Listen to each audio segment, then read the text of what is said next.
Happy birthday to you, Asiwaju.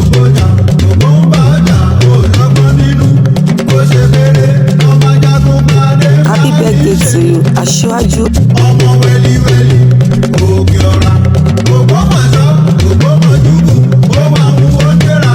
Happy birthday to you, Asiwaju.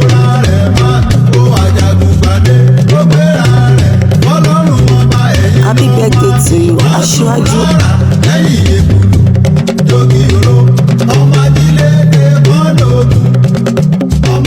Happy birthday to you, Asiwaju Olalekan Akanji kan. Ọmọ bàbá ní Jẹ́rò Ògbómọ̀ṣọ́, ọmọ òṣónúlé ògbàlọ̀, ọmọ lásà òbómi tútù rẹ̀, ẹ̀là òjì ọmọ èyí tẹ́bí, àrídìí ogun ológun ọ̀kàkà mójóbi mí yangiyọ̀gì. Ẹ ṣe ọdún yìí, ẹ ó tún ṣe tẹ̀mí ayatọmọ láṣẹ Èdùmàrè. Ọdọọdún ni ṣàpórúwé, ọdọọdún lẹ̀ wá ń wà, ọdọọdún lẹ̀ ó máa rí yín láṣẹ Èdùmàrè. Long life and prosperity. Asiwaju Olalekan Akanji Ademeto. In today's competitive world, visibility is everything. Here at OJB TV station, we give you the best advice with our sis.